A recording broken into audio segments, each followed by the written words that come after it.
everybody, and welcome to another edition of the Magic Show. This week we're taking a look at the most budget-conscious format that exists, Pauper. You see those standard prices? Nothing like $70 mythics, am I right? You feel like taking a mortgage out for your next foray into a tournament? It has been statistically proven that this is the most expensive standard since Mr. Mind Sculptor did awful, terrible, no good things to the environment. And here we go again, so thanks, Jace. But look no further because the Pauper format is creative, unique, fun as hell, and the best part, dirt cheap. Dirt! Just to be clear for those unaware, Pauper is a 60-card constructed format consisting of cards that were or are commons. So even though they might have printed a Brindle Shoat at Uncommon in Plain Chase, it was printed at Common in Vintage Masters, and that's all it takes. Even if something was once common and reprinted at Uncommon, like for example Oblivion Ring, doesn't matter, once a common, always a common. Now there's a ban list and it's a whopping 8 cards long. Basically pretty obvious design mistakes like Treasure Cruise, Vast Mana from Cloud Post, Cranial Plating, absurd storm cards like Empty the Warren, Scrape Shot, and Temporal Fissure, and man, I played some Pauper when Temporal Fissure was still legal. It wasn't pretty. Frantic Search is banned because that card is dumb and you get no Invigorates for your super sweet Pauper Infect deck. And that's it. There are tournaments for Pauper, entire deck building scenes for it. Check out the Pauper subreddit or the Pauper metagame over MTG Goldfish. Links are in the description.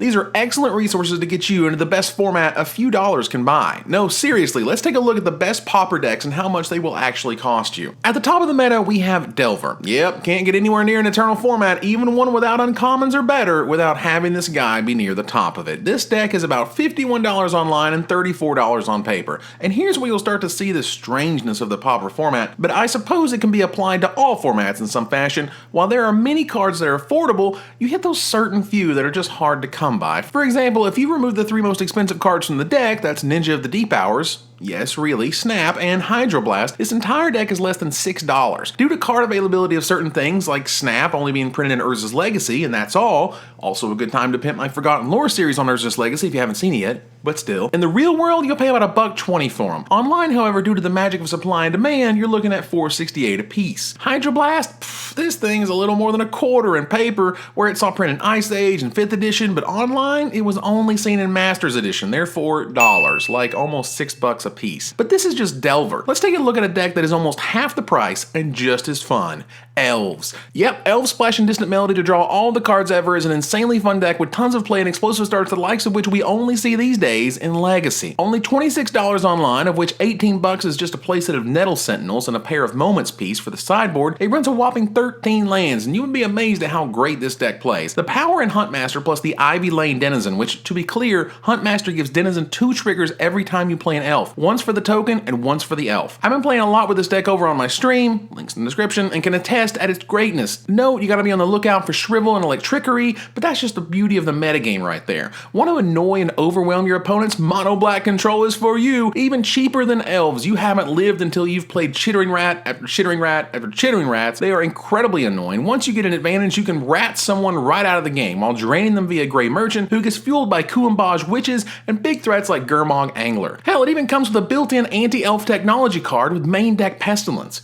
Want a sweet multicolor aggro deck? The Kuldotha Jeskai deck has some really fantastic play to it, all for less than $35, of which over a third of its entire price is due to Pyroblast. Again, this deck is awesome and uses every part of the core Skyfisher Buffalo to get card advantage, find removal, and eke out wins in surprising ways. Want something even more affordable? Burn is a Pauper deck that really just plays 2 ways. You either crush them, or you get crushed. There is no middle. One game I played, the guy resolved Gnaw to the Bone after milling himself a bit with cards like Satyr Wayfinder, and I just lost on the spot. You can easily deal 20 or more damage, but you can't do it twice. This is a very die by the sword deck. You'll win quickly or die at a very obvious turning point in which there is no return. If that sounds like your style, you'll love this thing. Me, I've been brewing because it's incredibly fun. Here is my mono green Eldrazi list, harkening back to the rise of the Eldrazi standard list at the time. While I don't get the sweetness of Primeval Titans or Emrakul's, I can still ramp quickly to threats that require immediate response. Foxfire Oak might look a little strange, but when you can easily pump 6 mana into him, mana that may have just been sitting around anyway, a 9/6 is no joke, regardless of fun and very affordable deck. Another I ran into online was this sweet green-black sacrifice deck by user Substrata. This deck, oh man, this deck is crazy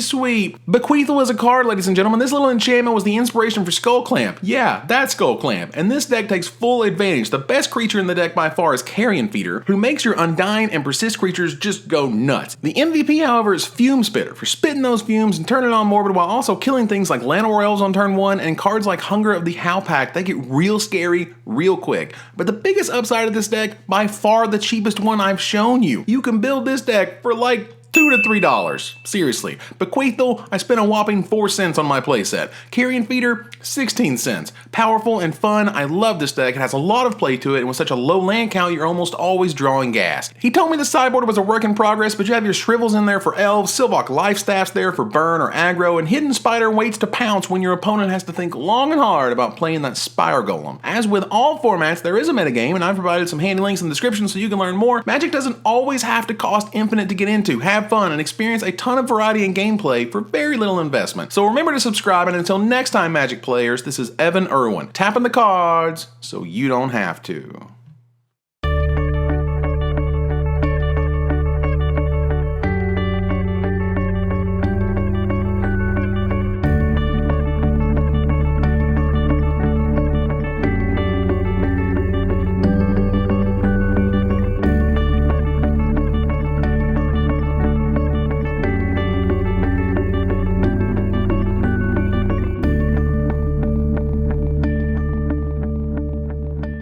I always like the fatties.